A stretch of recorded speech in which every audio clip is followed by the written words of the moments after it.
Amigos telespectadores da Rede Vida de Televisão e do programa Páginas Difíceis da Bíblia. Pela terceira vez, sim, você vai dar a novidade. A novidade. Não é? Nós estamos disponibilizando o e-mail paginasagrada@hotmail.com. E qual é a motivação? Para que você possa fazer sua pergunta, tirar sua dúvida e coloque no seu e-mail, coloque a origem, de que cidade você é e onde você está escrevendo, para que nós possamos, então, até medir um pouco, não, das cidades, as pessoas, os locais que estão assistindo o nosso programa. Agora, a pergunta seja uma só, duas no máximo, e as respostas, sabem, que tem que ser curtas da nossa parte, porque nós não temos uma equipe. Isso nós mesmo. Somos nós dois só. E trabalhamos nós dois nos momentos de folga, nos momentos em que não temos outras ocupações. Mas é com grande alegria que abrimos esta página, não é, de interação com os telespectadores. Página Sagrada @hotmail.com. Não precisa pôr BR. Não. Muito bem. Nós, na semana passada, falávamos a respeito dos inconvenientes da monarquia, de reestruturar a monarquia. Isso se a Pérsia permitisse. Zorobabel, o príncipe davídico, desapareceu misteriosamente de cena. Provavelmente assassinado, numa guerra civil entre partes lá antagônicas, depois do repatriamento. Num primeiro momento, os repatriados experimentaram uma era de grande aceitação universal, de abertura universal, de abertura. É a época em que nós colocamos os oráculos de diversos profetas que conhecemos com o nome de Terceiro Isaías. São os autores, uso o plural, que descreveram o que está nos capítulos 56 a 66 de Isaías, e que supõe o retorno de Jerusalém, ou para Jerusalém, e já o templo reconstruído, inaugurado. Ele foi inaugurado em 515, começado a ser construído em 520, inaugurado em 515, 5 anos mais tarde. Um período de grande, universalismo. Sabe, é dessa época que nós devemos situar o livro de Jonas. Jonas, é claro, o livro é fictício, o livro não é histórico. Nínive, capital da Síria, destruída em 611 pelos babilônicos, nunca foi convertida à fé no Deus de Israel. E, no entanto, no texto, Jonas é chamado a pregar a penitência aos ninivitas, que se convertem do maior ao menor, do rei ao último súdito. É um texto universalista. Claro, ele não é histórico, mas, mesmo sem ser histórico, ele destila uma mensagem religiosa. O nosso Deus é um Deus que quer a salvação a todos, de todos. Dessa mesma época, deve ser o livro de Ruth, a famosa Moabita. Portanto, e os moabitas sempre foram inimigos dos israelitas, não do povo de Israel, que entrou para a história sagrada e se tornou antenata, bisavó de Davi. São livros que falam do universo. E o terceiro Isaías Fala também do universalismo. É possível que esta primeira época universalista se estendesse até os tempos de Esdras e Neemias. Esdras nós colocamos mais ou menos em 445 antes de Cristo, dependendo da data do rei da Pérsia, Artaxerxes. E Esdras o situamos mais ou menos em 395. Os dois tiveram uma parte importante. Neemias, um governador, reconstruiu as muralhas da cidade de Jerusalém. E ao tempo de Esdras foi publicado o Pentateuco. Publicado, e já o Pentateuco que nós conhecemos. Isto é, o Pentateuco que não recebeu mais nenhuma redação ulterior. Poxa. E se tornou o livro sagrado por excelência dos judeus. Pentateuco, os 5 primeiros livros da Bíblia hebraica, que é a Bíblia cristã também. Para nós, os mais importantes são os evangelhos, não é? Sim.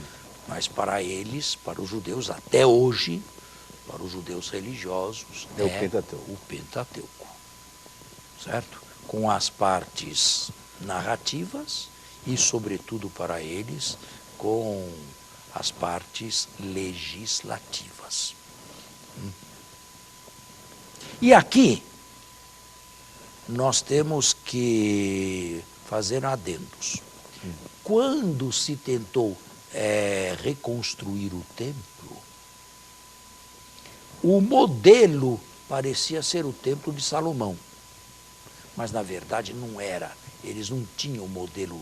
O templo de Salomão, até ser destruído em 587, passou por muitas reformas, passou por muitas modificações. E não era tão grande assim, era? Não. Eles tinham os olhos fitos no templo de Salomão, mas totalmente reformado até a época de Ezequias, até as vésperas da catástrofe nacional, por volta de 620, 600 e qualquer coisa. O templo reformado. E as leis, os códigos de leis, quantas são? Vamos fazer um exercício aqui? Vamos lá. Um exercício Aonde? que pode não ser muito agradável, mas é um exercício didático. Aonde estão as leis? Todas as leis judaicas não estão no livro do Gênesis, a não ser uma única lei, a circuncisão. Essa está em Gênesis. Mas são 3 códigos maiores, depois conjuntos menores.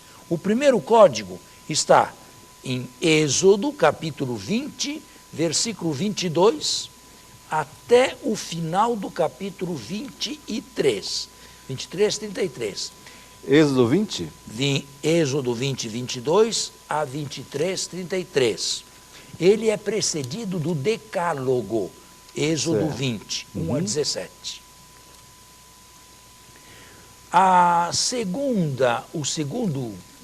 O segundo código de leis está no livro do Levítico, 11 a 17.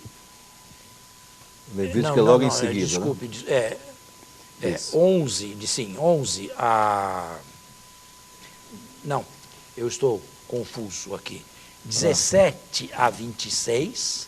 Levítico 17 a 26. É o segundo código, o código da santidade. Perfeito. E o terceiro código é o livro do Deuteronômio. Deuteronômio 12 a 26. 12 a 26. Esses são os 3 códigos de leis maiores. Além disso, sempre no Pentateuco, nós temos prescrições sobre o santuário, a construção do santuário, dos capítulos 25 a 30. Aonde? No livro do Êxodo? Êxodo, 25 a 30. Na verdade, 25 a 31. Tá. Depois, referência à nós construção. temos a construção e a ereção do santuário.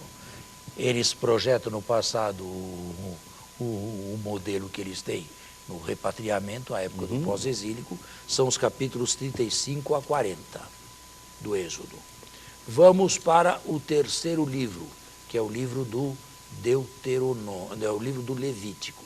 Nós temos leis menores, conjuntos menores de leis. Então, Levítico, capítulo 1, versículos... Não, capítulo 1 até o capítulo São os sacrifícios, né? Até o capítulo 7, 1 a 7, são leis menores. Levítico 1 a 7 são os rituais dos sacrifícios.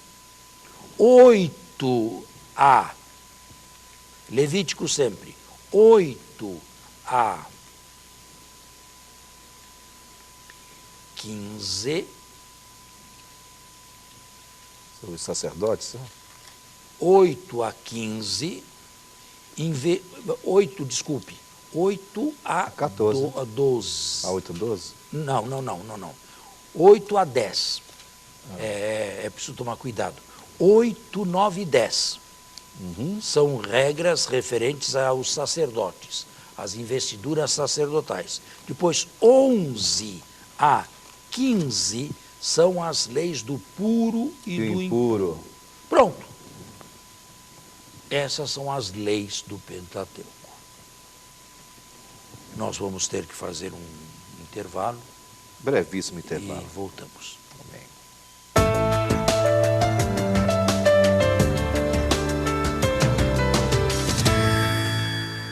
De volta, de volta. E aí, que pergunta?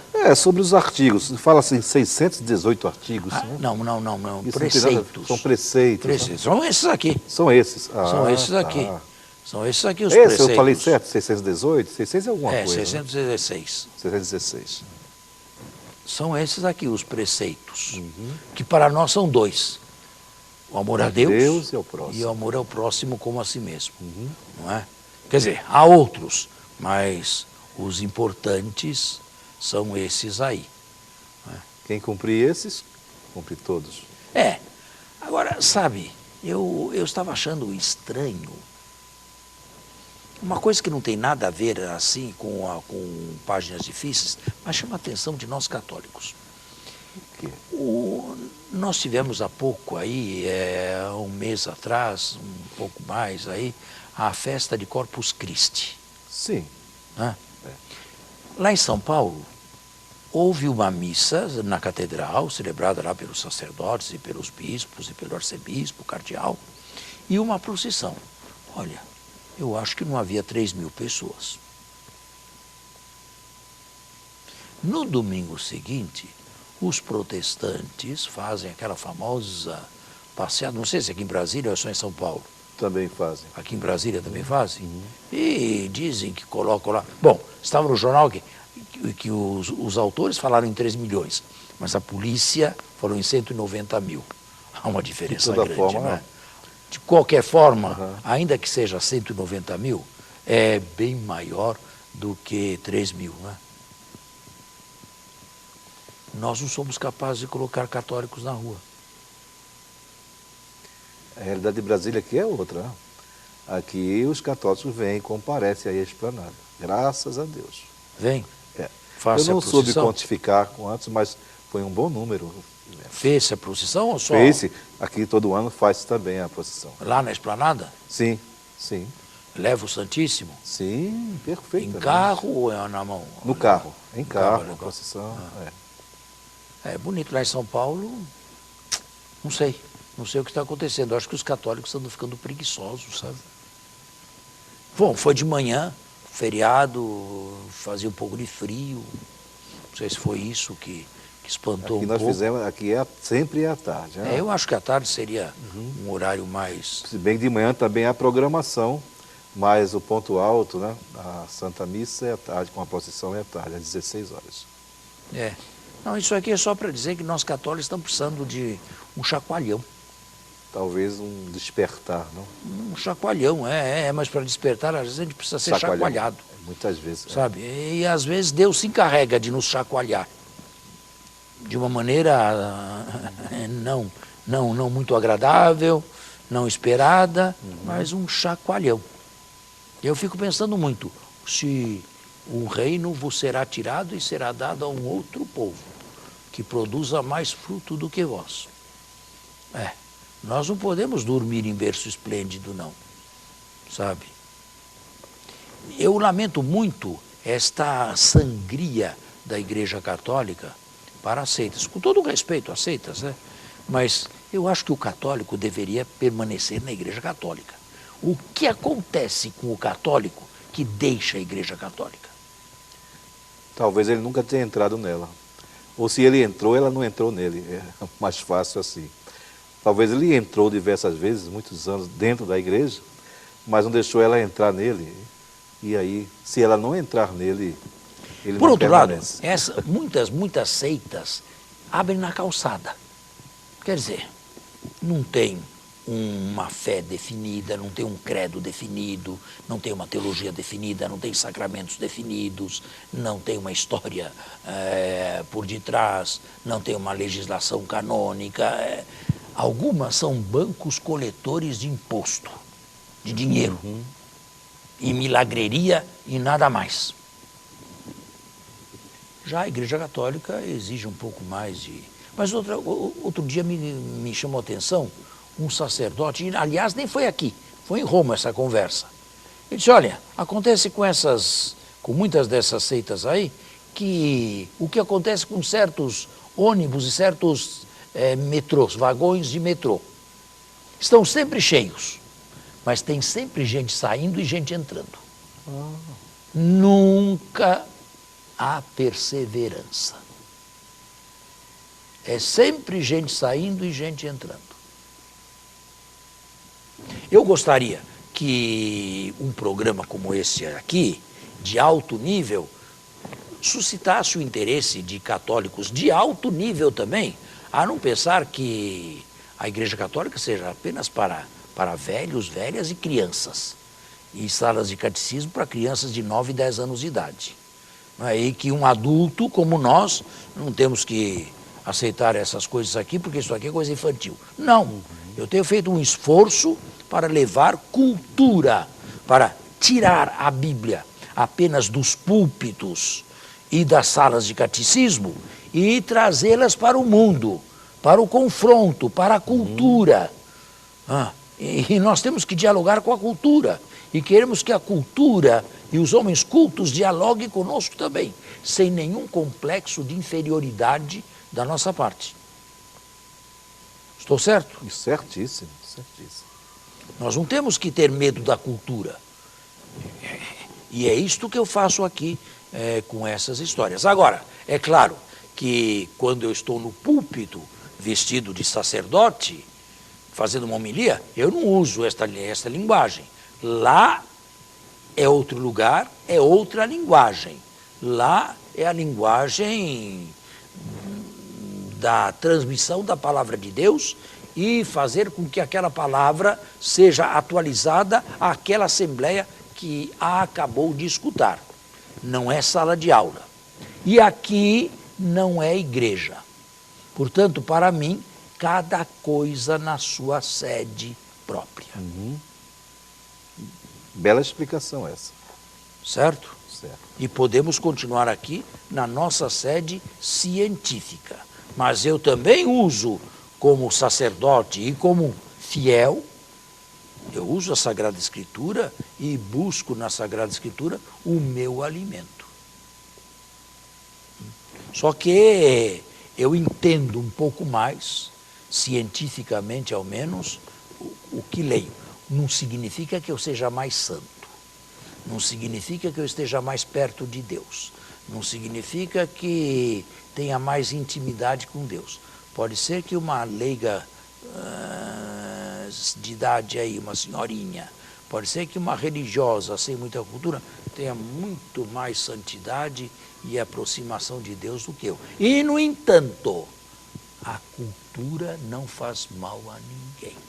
E mais, Deus não realiza sinais milagrosos para suprir aquilo que o homem pode buscar com suas próprias mãos, com os seus próprios recursos. Seria o recurso ao milagre. Não. Uma coisa é perguntar se um texto lido aqui, sem explicação e sem a exegese, pode fazer algum bem. Eu diria, um bem limitado pode fazer. O Espírito Santo pode falar. Quem sou eu para dizer não? Agora, dizer que esta pessoa foi a fundo e tirou toda a mensagem que aquele texto trazia escondido dentro de si, claro que não. Especialista, ela não é. Muito bom. Tá bem? Tá bom. Então, nós temos aqui e o telespectador tem a vantagem, através da Rede Vida de televisão, a vantagem, o privilégio de receber uma cultura gratuita. Gratuita na sua própria casa e com a sua própria comunidade e a hora que ele quiser. E pode assumir 3, 4 programas de vez no YouTube, como já foi dito, Sim. E assisti-los continuadamente. E é bom que assista estando com a Sagrada Escritura. E um caderninho do lado também é bom, eu costumo fazer isso. Sempre que eu me volto à oração por meio da Sagrada Escritura, eu tenho sempre o meu caderninho de orações, onde ali eu costumo escrever o que ficou ali latente no meu coração do que Deus falou. Tá certo. Certo. Então, vamos continuar aqui o nosso programa. Restava uma opção para os repatriados: construir um reino de sacerdotes. Construir um reino sacerdotal. Uma nação teocrática.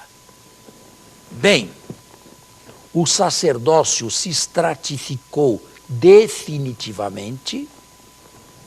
O alto clero, somente os sacerdotes que podiam demonstrar uma origem sadocita. Sadoc foi um funcionário de Davi, segundo a Bíblia. Esses podiam ter função no templo de Jerusalém e oferecer sacrifícios. Os que possuíam ou julgavam possuir, vamos ser mais profundos, e podiam demonstrar de alguma maneira descendência sadocita. O livro a Bíblia não fala que tem que ser um descendente de Sadoc, fala que tem que ser um levita, da tribo de Levi. Mas se convencionou que dentro da tribo de Levi, parece que já da época de Ezequias ou de Josias, seria um sadocita. Certo? Sadocitas e saduceus? Não, tem algo a ver, mas é bem mais no futuro. Tá, é bem mais no futuro. Tem algo a ver, sim. Agora, temos que descobrir e explicar o fenômeno dos levitas. Quem são esses levitas, de onde esses levitas vieram e o que é que eles faziam? Nós estamos aqui com o nosso tempo esgotado. Por hoje temos que encerrar. Então, estamos de volta a semana que vem, se Deus quiser. Até o próximo sábado, com a bênção e a graça de Deus.